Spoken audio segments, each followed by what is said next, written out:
topik kita ini tentang ya membangun manusia rohani, ya saudara, mengaktifkannya. Dan ini jelas-jelas berbicara hal yang spiritual tentang Roh Kudus. Dan karena itulah kalau saudara memperhatikan sejak minggu pertama, saya masih memberikan hal-hal dasar supaya Bapak Ibu menyadari ini bukan tentang aliran gereja tertentu, bukan tentang sinode tertentu, tapi ini berbicara tentang kebenaran. Itulah sebabnya saya membagikannya. Mari kita buka Yohanes 4 ayat 20 mulai. Sebenarnya satu pasal, tapi saya percaya Bapak Ibu sudah sebagian mungkin membacanya. Yohanes 4 ayat 20. Kalau minggu-minggu lalu saya sudah sampai di titik Allah itu roh. Amin. Di mana ayatnya? Ya, justru ini ayat-ayat yang semakin kita perjelas. Jadi Yohanes 4 kalau ayat 22-nya kita langsung berbicara tentang 24-nya Bapak Ibu, dikatakan di situ Allah itu roh. Katakan Allah itu roh. Allah itu roh. Jadi Bapak Ibu, kalau kalimatnya Allah itu roh, maka mau tidak mau, ya Bapak Ibu, kalau saudara percaya dengan firman itu, Allah itu roh, berarti mau tidak mau kita harus memiliki satu pengertian tentang Roh Kudus, karena Allah itu roh. Dan Allah yang roh itu, ya sebenarnya Bapak Ibu, memang Allah itu roh itu tidak hanya kita mendefinisikannya dengan bahasa betul Bapak Ibu, Allah itu roh itu dibilang roh Allah, berarti roh Allah, benar? Ya, kalau Bapak Ibu juga pernah dengar roh Kristus, berarti Kristus itu juga dikatakan dengan roh Kristus. Di mana ayatnya? Di Roma 8, ya Bapak Ibu. Dan dikatakan juga adalah Roh Kudus. Tapi kenapa saya menspesifikkan kepada Roh Kudus? Karena memang dialah pribadi rohnya Allah itu.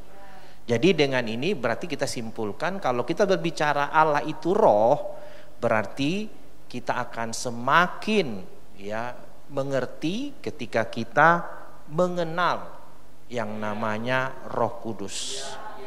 Amin. Tapi kenapa hal ini menjadi pro kontra? Coba kita buka Yohanes 4 ayat 20. Dapat? Yohanes 4 ayat 20. Dikatakan, nenek moyang kami menyembah di atas gunung ini, tetapi kamu katakan bahwa Yerusalemlah tempat orang menyembah. Kata Yesus kepadanya, percayalah kepadaku, hai perempuan, saatnya akan tiba bahwa kamu menyembah Bapa bukan di gunung ini dan bukan juga di Yerusalem. Ya, jadi ceritanya ini kita sama-sama tahu Yesus harus melintasi daerah Samaria dan tiba di satu daerah, ya, di satu tempat desa di mana perempuan itu tinggal, ya Bapak Ibu ya.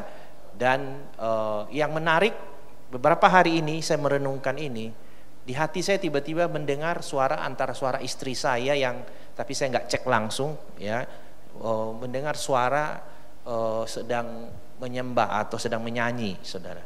Lalu saya sampai di kesimpulan, memang sangat jarang mendengar laki-laki yang menyembah, tapi memang perempuan yang sering menyembah. Jadi saya teringat Bapak Ibu, khususnya ibu-ibu di tempat ini, wah ini cocok sekali ayat ini. Ya, Yesus memang harus menemui perempuan Samaria. Ya, bahkan satu kampung orang tua saya sangat mengenali mama saya, ya, sebagai jam waker. Setiap jam 4 lewat, ya mereka nggak perlu lihat jam, mereka tahu sudah jam 4 lewat karena mama saya menyembah. Ya, bahkan pendetanya di seberang rumah kami pun menggunakan jam wakernya adalah dia, Bapak Ibu. Ya, bapak-bapak suka menyanyi tapi di lapo tua. Tapi saya jarang mendengar bapak-bapak menyembah di rumahnya, di kamarnya Bapak Ibu. Saya nggak tahu, tapi saya percaya Yesus memang sengaja harus melintasi daerah Samaria, bertemu dengan perempuan itu. Ada banyak, makanya minggu-minggu lalu saya pernah bilang, kalau saya mengutip ayat Yohanes 4 ini, saya seperti penyingkapan seperti yang ada di Kejadian 1. Ada banyak hal Bapak Ibu. Ya, jadi nggak akan habis dan nggak mungkin saya tuntaskan malam ini.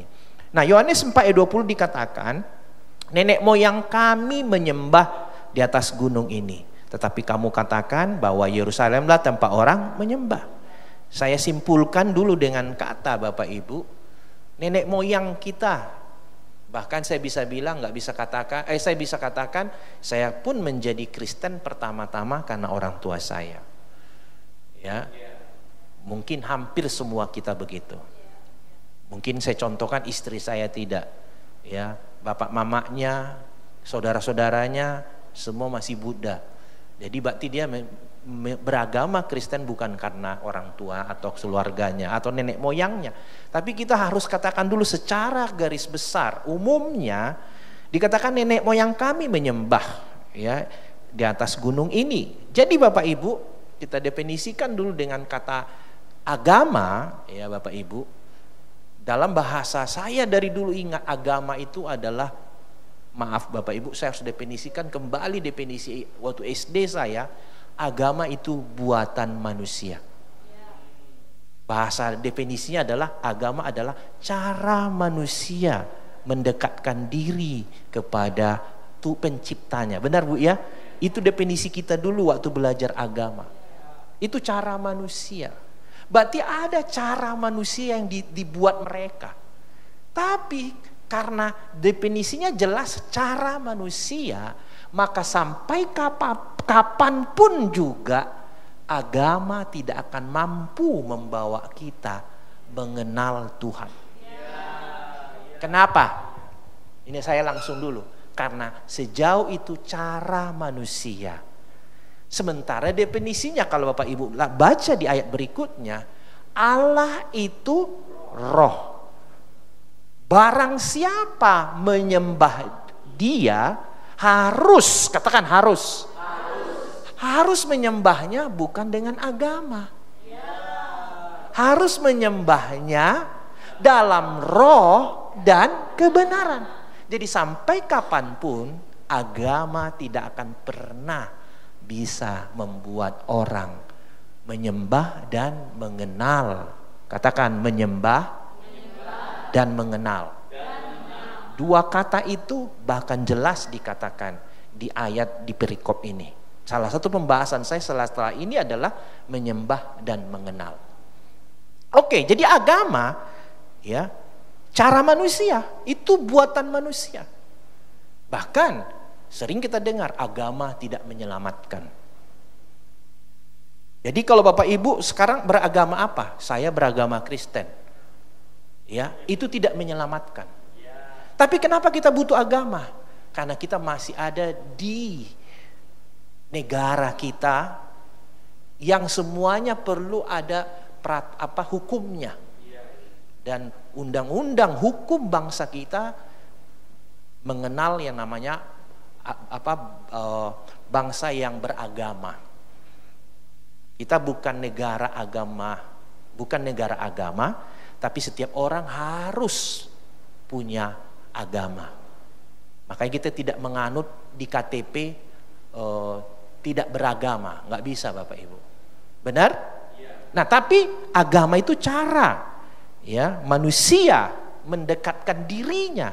Berarti cara manusia.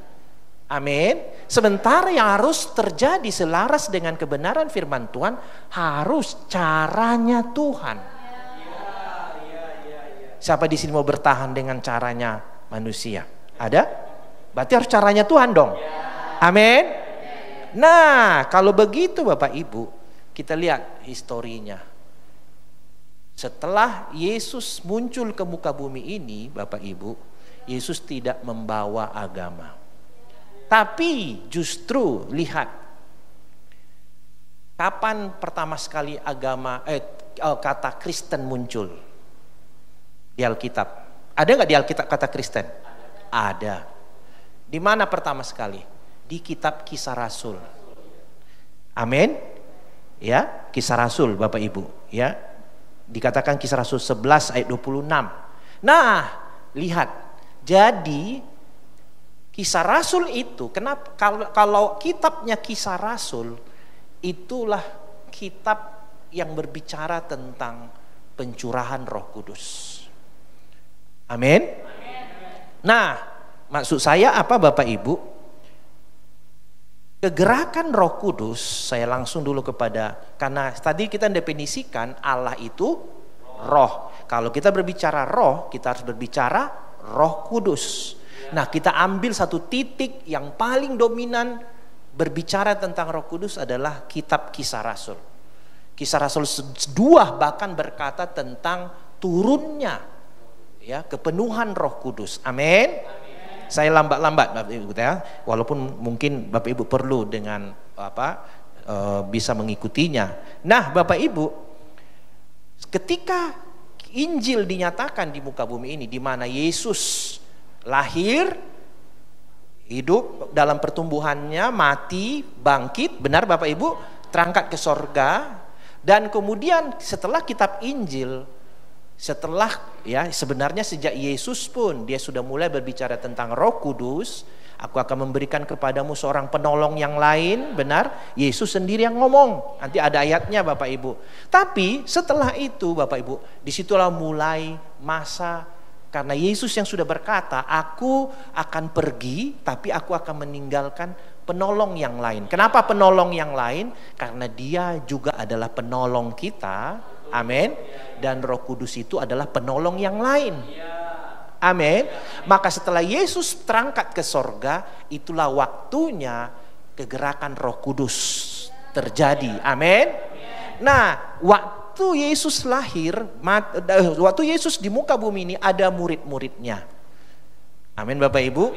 Dan terjadi ya bagaimana muncullah yang dikatakan pengikut Kristus. Amin. Jadi pengikut Kristus itulah pertama sekali didefinisikan orang, karena pengikut Kristus terjadi itu karena kegerakan Roh Kudus. Katakan kegerakan Roh Kudus melahirkan pengikut Kristus. Amin. Tapi bukan pengikut Kristus itu yang mengatakan, kami Kristen ya. Tapi yang menggelari pengikut Kristus itu adalah orang lain di sekitarnya. Amin. Nah, jadi kegerakan Roh Kudus di Kisah Rasul itu melahirkan yang namanya pengikut Kristus itu dikenali sebagai gereja mula-mula. Kisah Rasul 2. Amin. Itulah muncul pertama sekali gereja mula-mula yang mewakili istilah untuk orang Kristen. Makanya orang di situ mengatakan Kristen. Amin. Kristen. Disitulah awal pertama sekali pengikut Kristus itu menjadi dianggap orang seperti agama. Amin. Dan disitulah muncul gereja mula-mula. Kisah Rasul 11 ayat yang ke 26. Ayat 26 dikatakan, mereka tinggal bersama-sama dengan jemaat itu 1 tahun lamanya sambil mengajar banyak orang. Di Antiokhia lah murid-murid itu untuk pertama kalinya disebut Kristen. Amin. Pertama sekalinya disebut Kristen. Nah, tapi Bapak Ibu, seiring dengan perkembangan, saya langsung dulu, seiring dengan karena kegerakan Roh Kudus, katakan kegerakan Roh Kudus terjadi karena Allah itu roh, senantiasa bekerja supaya umatnya dapat menyembahnya dan mengenalnya. Nah, kan dua kata tadi, menyembah dan mengenal. Amin. Nah, inilah yang agenda Yesus ketemu perempuan Samaria itu. Ya. Nah, ya, selanjutnya Bapak Ibu, selaras dengan kegerakan roh dan waktu, jadi makanya tadi saya bilang dari gereja mula-mula yang dianggap orang itulah Kristen, amin, yang sebenarnya secara kegerakan rohnya adalah pengikut Kristus, ya, tapi secara naturalnya orang mengatakan Kristen, dan disitulah mulai muncul gereja mula-mula. Itulah abad yang dikatakan abad awal dari yang sejak Bapak Ibu ketika Yesus mati bangkit, ya, kita anggap sejak dari tahun 33 sampai seterusnya Bapak Ibu, muncullah gereja mula-mula. Tapi seiring dengan perkembangan kegerakan roh dan waktu yang saya bilang tadi, muncullah kemudian, ya, karena kegerakan roh yang mendorong ini nggak boleh berhenti di gereja mula-mula. Maka sekitar tahun 500 Bapak Ibu, ini masih masanya kita. Ya, mungkin saya baca dulu Bapak Ibu, saya baca dulu ayat, ya, dari kita nggak punya pula, ya, Kisah Rasul 3, karena memang Kisah Rasul 3 bicara tentang kegerakan roh. Amin. Kisah Rasul, ya, Kisah Rasul 3. Dapat Bapak Ibu? Kisah Rasul 3 26, 24, 26. Kisah Rasul 3 24, 26. Dikatakan, ya, dan semua nabi yang pernah berbicara mulai dari Samuel dan sesudah dia telah bernubuat tentang zaman ini. Jadi di kitab ini penulisnya mengatakan zaman ini, dan zaman ini yang dimaksud di situ itu sampai sekarang. Amin. Makanya bisa ikuti saya Bapak Ibu, karena zaman ini itu masih termasuk sampai sekarang. Ini ditulis perjanjian baru, bukan lama. Kalau sendiri perjanjian lama yang menulis ini kita nggak termasuk. Ya, jadi zaman ini, ya, masih satu zaman dengan kita sampai sekarang. Ya, ayat 25. Kamulah yang mewarisi nubuatan-nubuatan itu dan mendapat bagian dalam perjanjian yang telah diadakan Allah dengan nenek moyang kita ketika ia berfirman kepada Abraham, oleh keturunanmu semua bangsa di muka bumi ini akan diberkati. Yang ke-26, dan bagi kamulah pertama-tama Allah membangkitkan hambanya dan mengutusnya kepada kamu supaya ia memberkati kamu dengan memimpin kamu masing-masing kembali dari segala kejahatanmu. Jadi kalau Bapak Ibu menemukan firman itu tidak hanya kata-kata, tapi firman itu selain hidup, ya, selain dia adalah kuasa, ya, Bapak Ibu, firman itu juga kuasa. Makanya dibilang firman itu exousia, ya, berkuasa. Ya, Roh Kudus itu berkuasa juga nggak Bapak Ibu? Berkuasa, namanya dunamos. Jadi sama-sama berkuasa. Ya, tapi firman dan roh harus menyatu. Katakan firman dan roh, harus menyatu.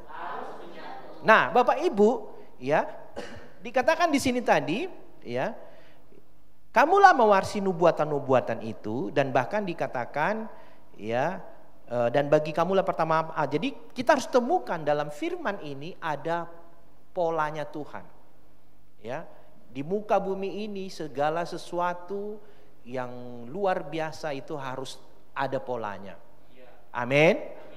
Ya, kenapa dulu nggak ada mobil, sekarang jadi ada mobil? Dulu nggak ada handphone, menjadi ada handphone. Itu semua karena ada pola yang ditemukan. Nah, temukan pola di ayat ini, kita akan ketemu di situ tentang ada bicara nubuatan-nubuatan dan kita yang mewarisinya. Amin.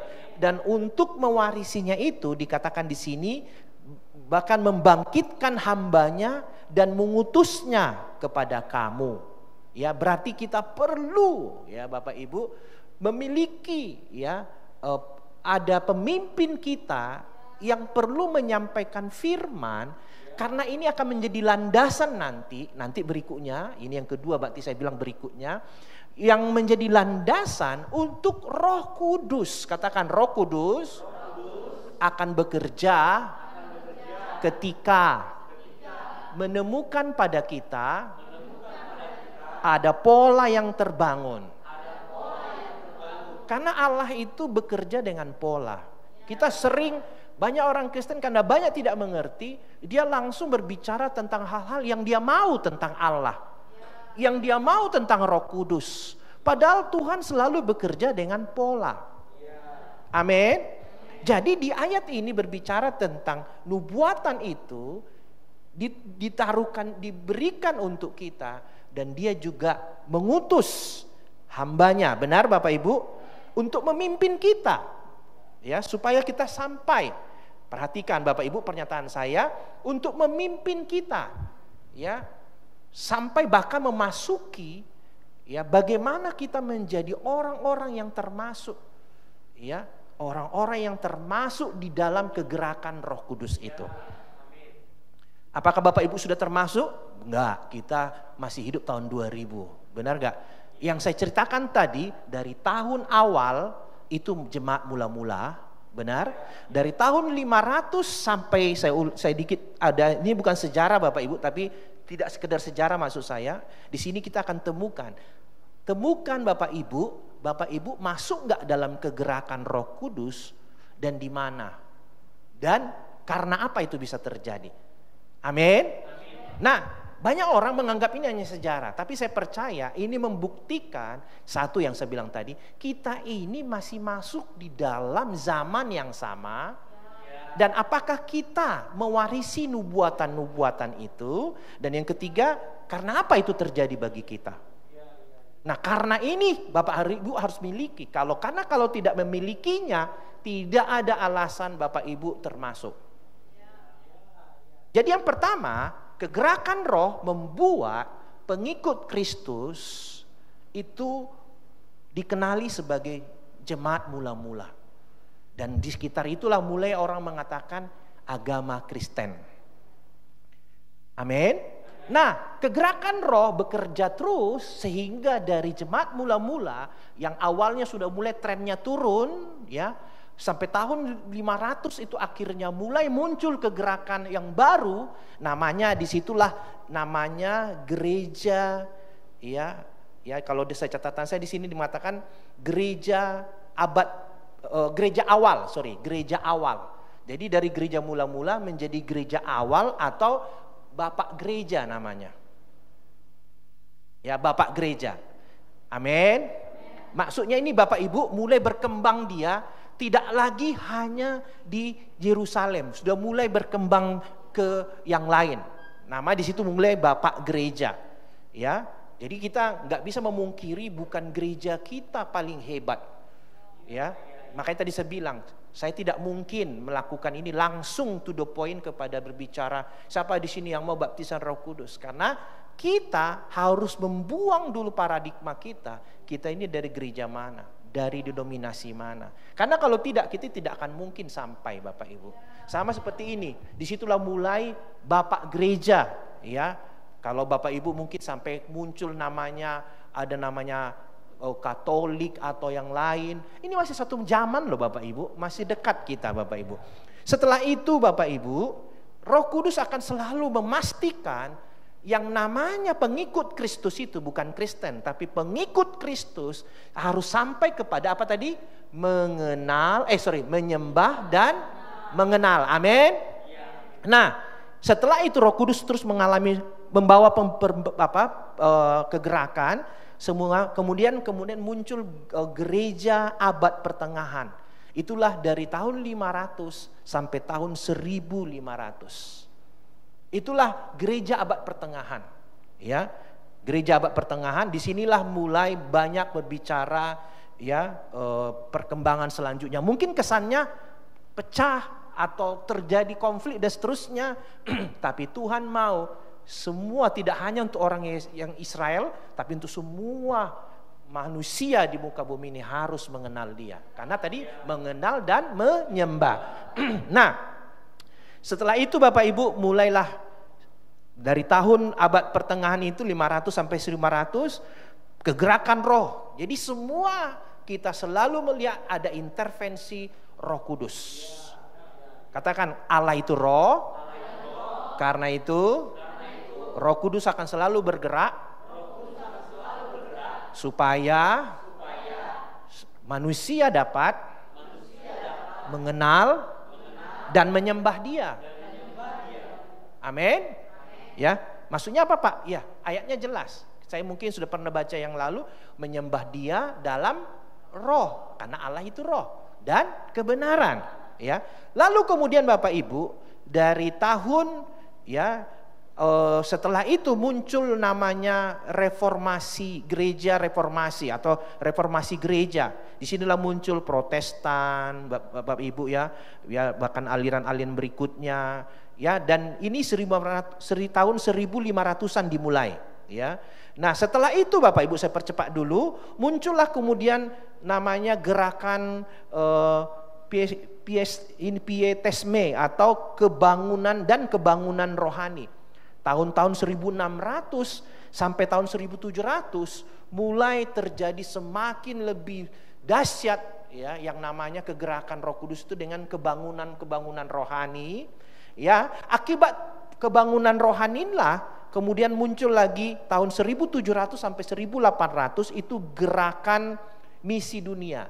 Makanya kalau ditanya kapan kekristenan pertama masuk ke Indonesia, tahun-tahun itu 1700 1800. Makanya kita mengenal dulu namanya ada Portugis membawa ini atau agama Belanda membawa ini Bapak Ibu, karena sebelumnya ada gerakan kebangunan rohani yang kemudian menimbulkan gerakan misi dunia. Jadi mereka berpikir, oh ini tidak hanya di negara kita, harus seluruh bangsa. Kenapa? Karena ini digerakkan oleh Roh Kudus. Amin Bapak Ibu. Nah, gerakan misi dunia inilah membuat daerah-daerah yang tadinya nggak beragama, bukan masalah beragama aja, itu hanya pandangan di luar, tapi pengenalan terhadap Yesus adalah Tuhan itu terjadi. Indonesia misalnya, karena ada di dalam gerakan misi dunia inilah kita sampai di sini, walaupun atas nama dibawa penjajah atau yang lain, itulah alasannya Bapak Ibu. Lalu kemudian tapi Roh Kudus selalu membawa kegerakan. Katakan, Roh Kudus melakukan kegerakan. Ya. Nah, setelah itu Bapak Ibu, Roh Kudus melakukan kegerakan lagi pada gerejanya, muncullah gereja Pentakosta. Ya, gereja Pentakosta itu dimulai tahun 1900. Ya, 1900-an. Karena tadi 1700 sampai 1800 itulah awal yang namanya misi dunia tadi.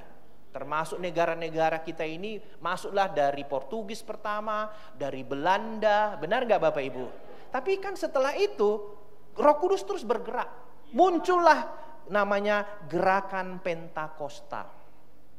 Ya, makanya kami secara sinode, nama sinode kami itu adalah Gereja Penggerakan Kristus, itu dulu namanya Pinkster. Ya, Pinkster itu gereja Pentakosta, dan di Indonesia dia mulai sinodenya 1924. Berarti memang 1900 ada kegerakan Roh Kudus yang membuat terjadilah ya gerakan Pentakosta. Ada banyak di negara-negara tertentu terjadi lawatan luar biasa karena kegerakan Roh Kudus itu semakin terdefinisi atau bahkan semakin jelas dia ini berbicara tentang api kebangunan Roh Kudus gitu Bapak Ibu. Lalu kemudian tahun 1960 sampai 1980 kegerakan Roh Kudus juga akhirnya memunculkan kegerakan yang baru namanya kegerakan karismatik. Ya, kegerakan karismatik. Ya, sehingga itulah muncul banyak gereja-gereja yang aliran karismatik. Lalu kemudian Bapak Ibu, Roh Kudus selalu harus terus bekerja supaya apa? Supaya pengikut Kristus tidak berhenti di dalam pengenalan Bagaimana sebenarnya mengenal Dia dengan benar? Amin. Bahkan sampai menyembah Dia. Amin. Nah, muncullah setelah itu namanya kegerakan apostolik dan profetik. Yang hebatnya membuat saya hari ini semakin exciting Bapak Ibu. Saya cek, saya berikan, saya cari data-data. Saya mau seperti ini, gini. Dan ternyata ada satu gerakan yang terbaru sekarang. Ya, saya mungkin katakan dengan kata Bapak Ibu, ya, gereja namanya Gerakan Generasi dan Transformasi Global.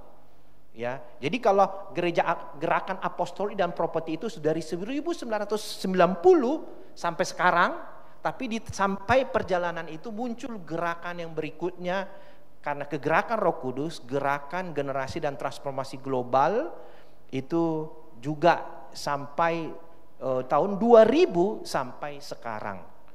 Ya Bapak Ibu. Nah, semua cerita saya tadi itu berlaku dari 0 sampai 2000 tahun. Saya ulangi definisinya, dan itu yang dimaksud zaman ini. Amin. Dan ingat, apakah kita, Bapak Ibu, mewarisi nubuatan-nubuatan itu? Bayangkan, Yesus bahkan memberikan pola itu. Kenapa Dia harus ketemu dengan perempuan Samaria? Karena Dia mau meletakkan satu pola yang harus kita pelajari sampai hari ini, sehingga kita menemukan apakah kita mengizinkan Allah itu roh, berarti Dia Roh Kudus. Roh Kudus kita izinkan enggak melakukan kegerakan dalam diri kita sehingga kita tidak berhenti. Ya, Bapak Ibu ada di mana? Tadi saya bilang kebanyakan orang akan selalu berbicara kalau enggak di aliran yang namanya reformasi gereja. Disitulah muncul Protestan, bahkan setelah itu muncul lagi Baptis, Metodis, Presbyterian atau yang lain Bapak Ibu, ya. Atau bahkan ada lagi mengatakan kami gereja Pentakosta. Disitulah muncul banyak macam, termasuk sinode kami, ya, termasuk GBI, termasuk semua. Dan orang selalu lihat Bapak Ibu, selalu berhenti. Awalnya Roh Kudus yang mengerjakan kegerakan, tapi kemudian orang berhenti di situ. Padahal polanya kalau kita mau pelajari nanti, ya, di Yohanes 4 ini Bapak Ibu akan kaget. Tuhan tidak mau kita berhenti di satu momen itu. Amin. Nah, saya simpulkan dulu Bapak Ibu. Jadi Kisah Rasul 3 tadi, ya, ayat 24-25 telah bernubuat tentang zaman ini, kamulah yang mewarisi nubuatan itu. Nah, Bapak Ibu, ya, kita buka lagi dulu dari Yohanes 4 tadi yang kita baca tadi. Nenek moyang kami menyembah di atas gunung ini, benar? Berarti harus kita selesaikan. Kenapa kita harus berbicara tadi itu? Karena kita ini nggak bisa muncul di muka bumi ini tiba-tiba. Benar nggak? Ibu, maaf Bu, dari nenek moyangnya kan muncul kan? Termasuk agamanya. Benar ya Bu ya? Nggak bisa kita, kalau saya bilang ada contoh istri saya, itu kan hanya contoh 1 orang 2 orang, dan saya percaya mereka juga itu sampai hari ini karena ada kegerakan Roh Kudus. Mungkin berasal dari orang-orang tersekitar dia, akhirnya dia masuk dalam kegerakan. Itu makanya saya bilang, kita nggak boleh nyaman karena orang tua kita Kristen. Buktinya apa? Lebih luar, bukan lebih luar biasa, tapi artinya original dikerjakan Roh Kudus. Orang yang tadinya nggak beragama Kristen, tidak mengenal Kristus, dia bisa mengenal Kristus. Kenapa? Karena Roh Kudus. Apakah kita cukup puas kita menjadi Kristen hanya karena orang tua kita dan kita tidak mengalami kegerakan Roh? Tentu kita nggak setuju. Nah, kalau begitu yang paling penting, jangan Bapak Ibu bertahan, ya, nenek moyang kita membuat kita jadi apa, di mana, tapi kita harus pastikan apakah kita mengalami kegerakan Roh itu. Amin. Nah, ini semakin menarik kalau Bapak Ibu ikuti rangkaian saya ini, dan bagi orang yang haus dan lapar pasti nangkap pesannya. Nah, dikatakan Bapak Ibu, saya catatkan di sini ayat 20, berapa tadi? 21. Kata Yesus, jadi setelah bicara nenek moyang kami, benar Bapak Ibu? Ayat 21-nya apa? Kata Yesus kepadanya, percayalah kepadaku, hai perempuan. Karena Yesus mau meletakkan pola kepada kita juga, amin. Ya, bukan hanya cerita karena di depan saya banyak ibu-ibu loh. Tadi kan sudah saya definisikan. Kenapa justru banyak ibu-ibu yang menyembah? Masih ingat tadi Bapak Ibu? Tapi jangan hanya itu alasannya, karena kegerakan Roh Kudus. Amin. Ya. Nah, setelah ayat 20 muncul ayat 21, kata Yesus kepadanya, percayalah kepadaku hai perempuan. Jadi perempuan itu termasuk orang yang dipengaruhi oleh nenek moyang. Makanya dibilang nenek moyang kami Yakub. Tapi Yesus harus datang. Ya, Yesus di sini siapa? Jangan bilang Tuhan dulu ya. Memang dia Tuhan, tapi Yesus di sini manusia. Amin. Ya, dan manusia yang sama sedang berdiri di depan Bapak Ibu. Maka tadi saya bilang, masih ingat pola? Harus kita terhubung kepada pemimpin. Kenapa? Karena ini sama polanya. Ya, polanya Yesus berbicara begini sama perempuan itu yang berasal dari latar belakang juga ada di titik itu karena nenek moyangnya. Amin. Dan Yesus harus datang dan berkata, percayalah kepadaku. Jadi untuk kita tidak berhenti di satu kegerakan, tapi masuk kepada bahkan tidak hanya kegerakan, oh kalau gitu Pak, aku masuk di kegerakan tahun 1920 aja lah, Pentakosta, agak keren itu, ya kan? Itu juga Bapak Ibu berhenti. Aku nggak mau, ya, karena itu agaknya aliran Pentakosta. Aku kan Protestan. Berarti Bapak Ibu sedang berhenti karena nenek moyang.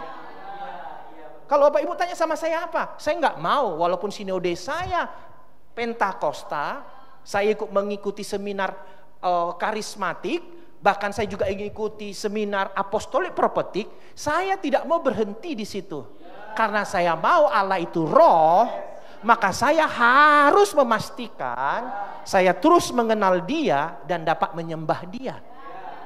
Dan itu dilakukan oleh siapa? Oleh Roh Kudus. Itulah sebabnya untuk itu terjadi pertama-tama Yesus bicara dulu sama perempuan itu, percayalah kepadaku. Jadi Bapak Ibu, sama dengan hari ini, percayalah kepadaku, hai jemaat di sini, Bapak Ibu, perhatikan, percayalah kepadaku, hai perempuan. Perhatikan apa ayat berikutnya, coba baca. Ini penting, ini kunci. Apa berikutnya dikatakan? Saatnya akan datang. Benar Bapak Ibu? Saatnya akan tiba. Jadi Bapak Ibu, kalau engkau berhenti di satu titik karena nenek moyang kita, ya, saya harus katakan kepadamu hari ini, saatnya akan datang. Bapak Ibu harus berubah. Saya harus berubah. Karena Yesus sedang meletakkan satu pondasi bahwa percayalah dulu. Sama dengan hari ini, Bapak Ibu masih resisten atau masih menolak enggak yang saya bilang? Kalau Bapak Ibu hanya sekedar bertahan, aku orang Protestan, aku orang Pentakosta, apalagi ini ada juga dulu latar belakangnya Katolik, ya. Kalau kita hanya bertahan di situ Bapak Ibu, saya bukan sedang apa, tapi Bapak Ibu, kita tidak mengenal Allah itu roh, yang mana Roh Kudus harus melakukan kegerakan sama kita supaya kita dapat mengenal Dia dan menyembahnya. Amin. Saya percaya ini hal baru bagi Bapak Ibu. Nah, itulah sebabnya Yesus berkata, sama dengan malam ini saya harus katakan sama Bapak Ibu, percayalah dulu pada yang saya ngomongin. Karena akan datang. Yang kau akan ngerti. Oh, kalau begitu aku gak bisa dong berhenti di situ. Dan bukan saya bilang pindah ke gerak, menjadi pindah sinode, bukan Bapak Ibu. Tapi utamakan pertama percaya. Kenapa?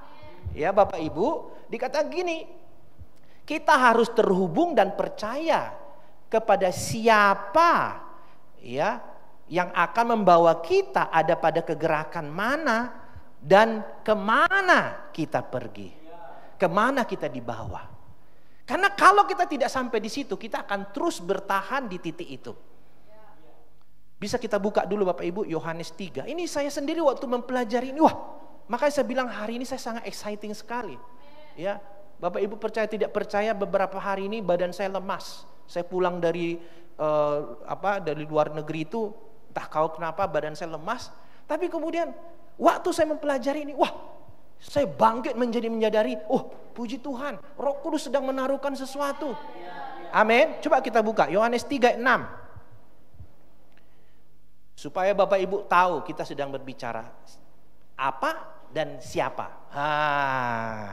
Ayat 26. Yohanes 3 ayat 6. Apa yang dilahirkan dari daging adalah daging, dan apa yang dilahirkan dari roh adalah roh. Amin. Ya. Apa? Benar Bapak Ibu? Ya. Yesus taruhkan pertama dulu apa. Tapi kemudian ayat 7-nya. Janganlah engkau heran, ya. Ini jangan heran Bapak Ibu. Ya, selain heran, kaget, ya, bahkan agak bertanya-tanya, Bapak ini kok mulai masuk ke arah Protestan, karismatik, Pentakosta. Jangan heran dulu Bapak Ibu. Janganlah engkau heran, ya. Heran ini maksudnya tidak percaya, alergi, menolak, ya. Karena aku berkata kepadamu, kamu harus dilahirkan kembali. Oh Pak, sedangkan dilahirkan kembali aja di gereja kami belum umum Pak. Ya, makanya bilang jangan heran dulu, percaya dulu.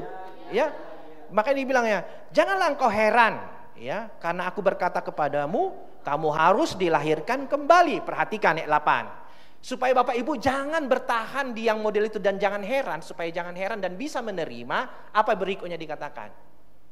Angin bertiup kemana ia mau dan engkau mendengar bunyinya, tetapi engkau tidak tahu dari mana ia datang atau kemana ia pergi. Demikianlah halnya dengan tiap-tiap orang yang lahir dari roh. Ya, jadi inilah yang sering menjadi masalah bagi banyak orang.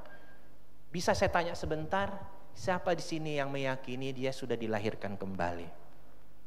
Lahir baru. Puji Tuhan. Ada lagi berani? Enggak berani. Saya kalau bisa angkat tangan pun Bapak Ibu. Ya, saya orang yang udah kita bahas kan, ciptaan baru. Benar enggak? Mengenakan manusia baru. Jadi ciptaan baru itulah dilahirkan kembali, lahir baru. Tapi enggak boleh bertahan di situ, harus mengenakan manusia baru. Bukankah kita berbicara panca indera rohani kemarin? Itulah dia. Amin. Ya, makanya Bapak Ibu, ya, dikatakan kamu harus dilahirkan kembali. Tapi banyak orang yang sudah dilahirkan kembali tidak tahu angin bertiup kemana ia mau dan engkau mendengar bunyinya. Tahu nggak Bapak Ibu? Ya, angin itu bertiup kemana yang mau. Ini bicara siapa? Roh Kudus. Dan engkau mendengar bunyinya. Siapa di sini yang enggak setuju Roh Kudus? Mendengar kan? Sudah mendengar bunyinya. Ya, bukan hanya bunyinya. Itu Pak aliran Pentakosta, Roh Kudus. Aku aliran Protestan. Yang penting sudah mendengar enggak? Dan kita percaya enggak Roh Kudus? Kita memiliki di dalam nama Bapa, Anak, dan Roh Kudus. Tapi banyak orang hanya sekedar mendengar bunyinya. Bunyi, masih bunyi doang. Amin. Tapi berikutnya, angin bertiup kemana yang mau dan engkau mendengar bunyinya. Tetapi, katakan tetapi. Aku tidak tahu dari mana ia datang dan kemana ia pergi. Kita tidak tahu kenapa engkau sampai di titik kegerakan hari ini. Itu karena Roh Kudus. Tapi jangan berhenti di situ. Karena dia juga mau engkau tahu kemana engkau seharusnya pergi berikutnya. Amin. Tetapi engkau tidak tahu dari mana ia datang dan kemana ia pergi. Demikianlah halnya dengan tiap-tiap orang yang lahir dari roh. Bayangin orang yang sudah lahir baru sering sekali terperangkap di titik kegerakan. Siapa yang membuat lahir baru? Roh Kudus.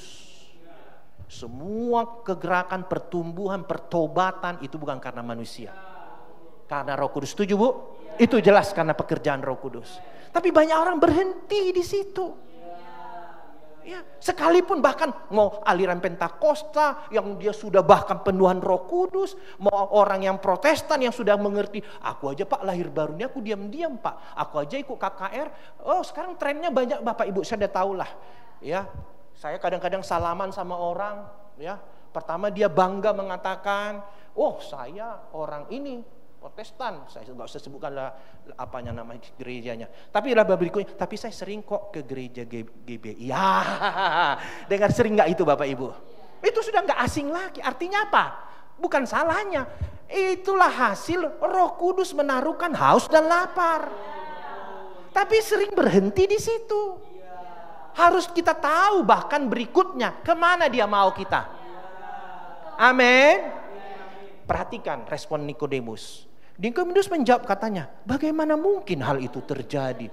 Nikodemus ini mungkin Bapak Ibu aliran yang sudah dedengkot dia di satu tempat, ya sudah nyaman di situ. Oh, kenapa si Yesus ini membawa aku model aliran baru? Ya benar nggak? Ya, jawab Yesus kepadanya, engkau adalah pengajar Israel dan engkau tidak mengerti hal-hal itu. Jadi banyak orang, ya jangankan jemaat biasa, pengajar Israel sekalipun dia tidak mengerti. Ini kuncinya Bapak Ibu. Apa tadi saya bilang? Mengenal dan menyembah. Kata mengenal dibutuhkan supaya kita sampai kepada mengerti. Oke, kita lihat apanya, Saudara. Semakin kita ngerti. Jadi Bapak Ibu, tadi saya simpulkan dulu tadi, jadi terhubung dan percaya kepada siapa, bukan kepada apa nama aliran atau gerejamu.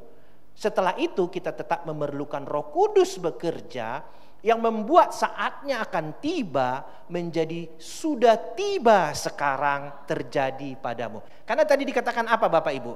Ya, dikatakan tadi apa? Yang Yesus katakan di Yohanes tadi itu, percayalah kepadaku.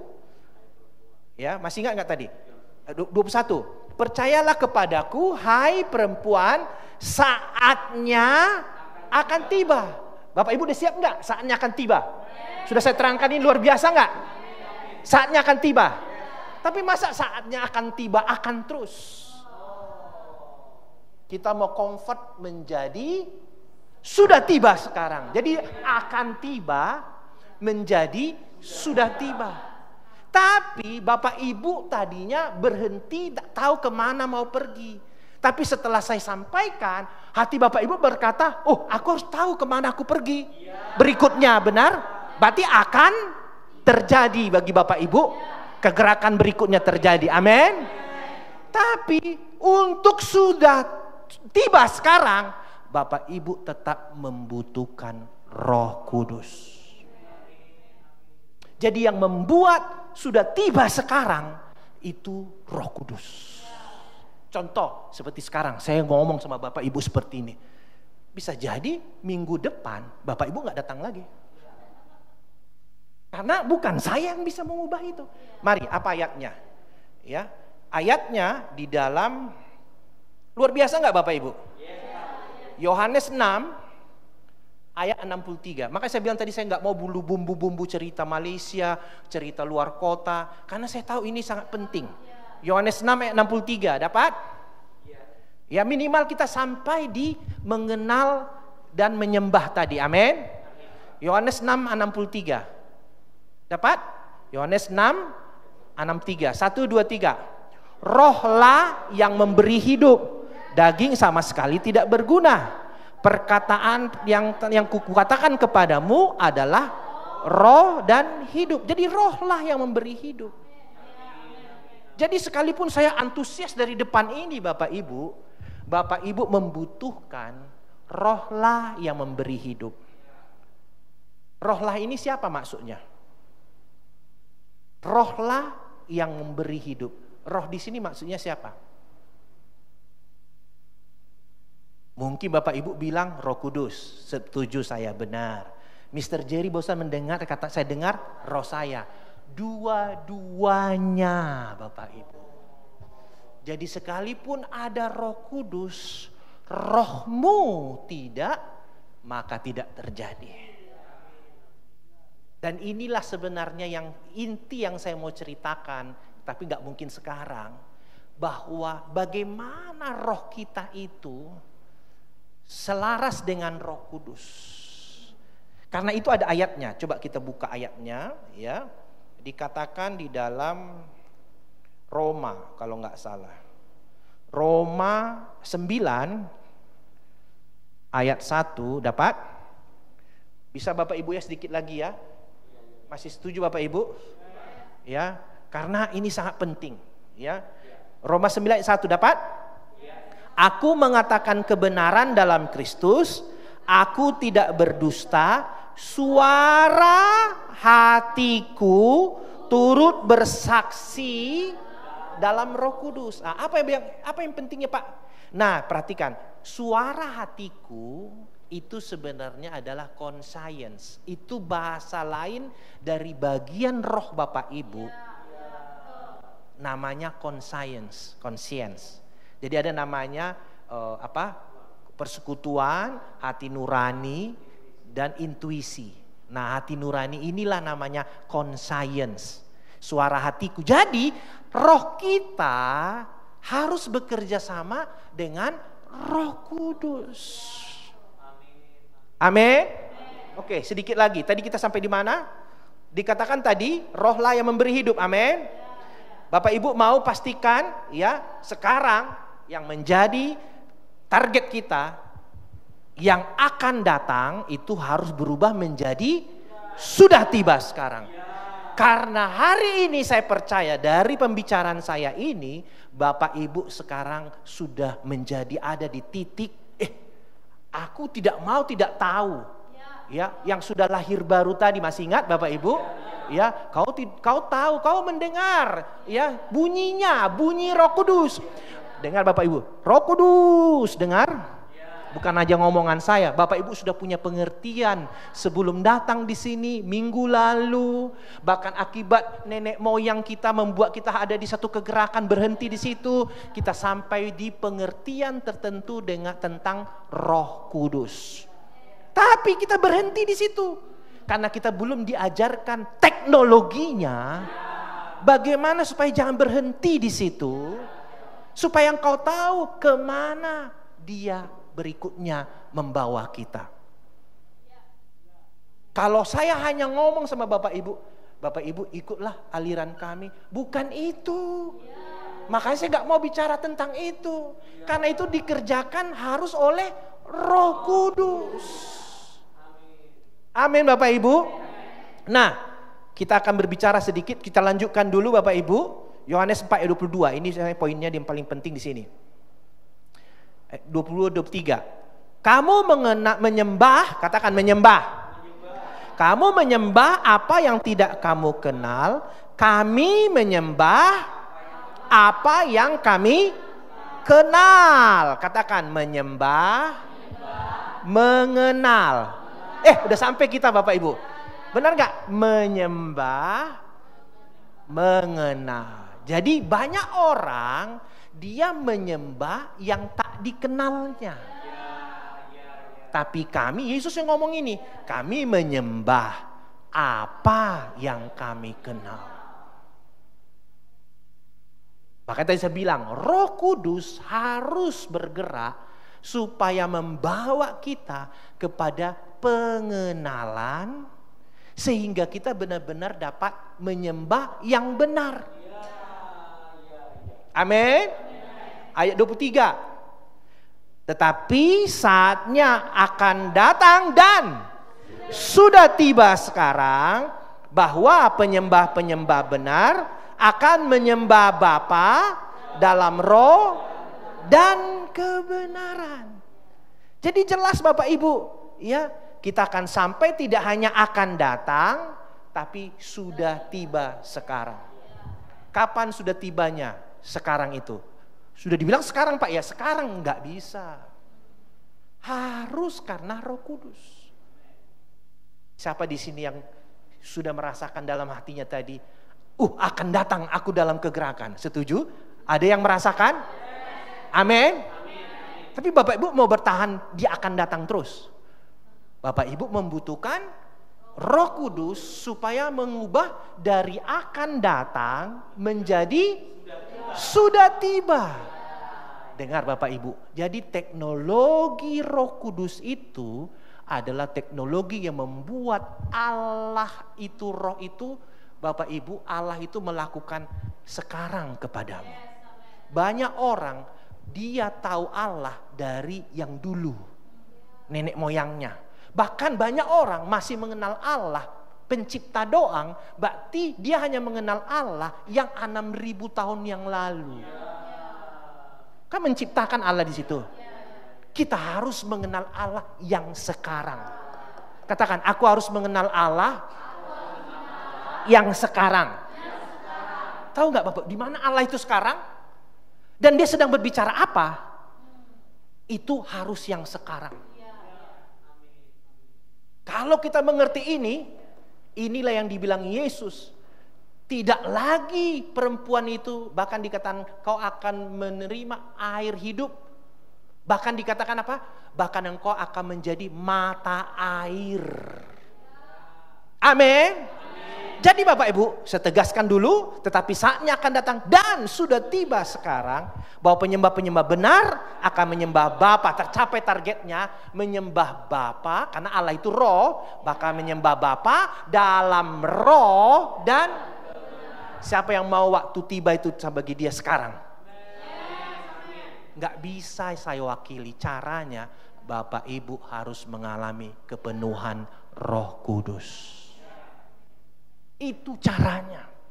Jadi kenapa kita harus bicara tentang baptisan Roh Kudus, kepenuhan Roh Kudus, dan seterusnya, supaya tiba waktunya, tidak lagi akan, tapi sudah tiba sekarang. Sekalipun saya sudah bilang sudah tiba sekarang Bu. Ya, saya hanya bisa membawa Bapak Ibu akan datang.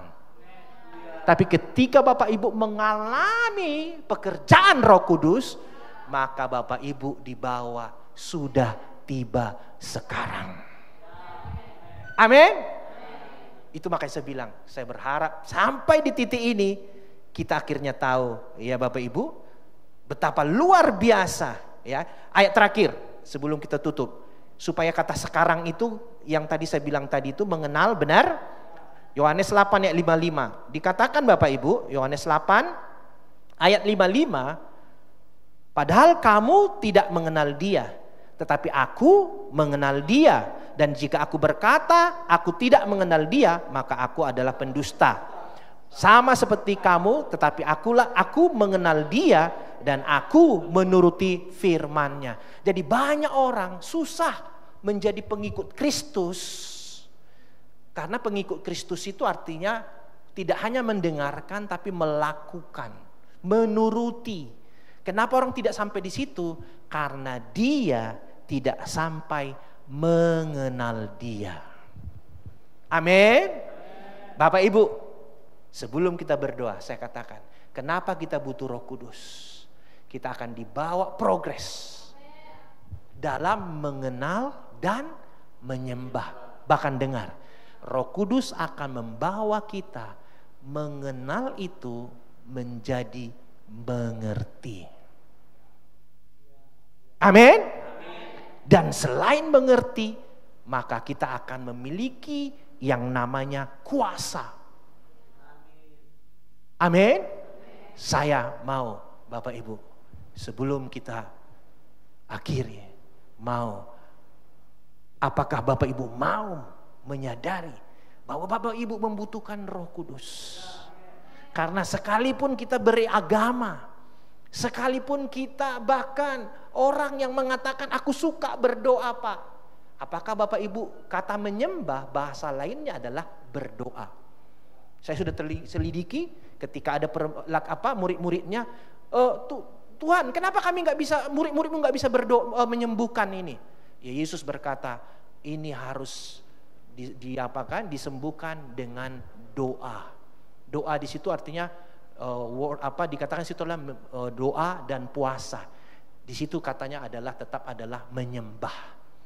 Jadi Bapak Ibu hari ini, kalau betul-betul Bapak Ibu adalah bukan hanya perempuan, tapi semua kita, tapi adalah sama seperti perempuan Samaria itu yang punya kerinduan menyembah Dia, kita membutuhkan Roh Kudus. Karena hanya Roh Kudus. Jadi kenapa Allah itu digelari Dia adalah Roh Kudus? Karena Dia mau supaya malam ini, sama seperti malam ini, Bapak Ibu mendengar tidak hanya bunyinya, tapi sampai kepada sudah tiba sekarang. Dan itu hanya bisa dikerjakan oleh Roh Kudus. Mari bangkit berdiri. Haleluya.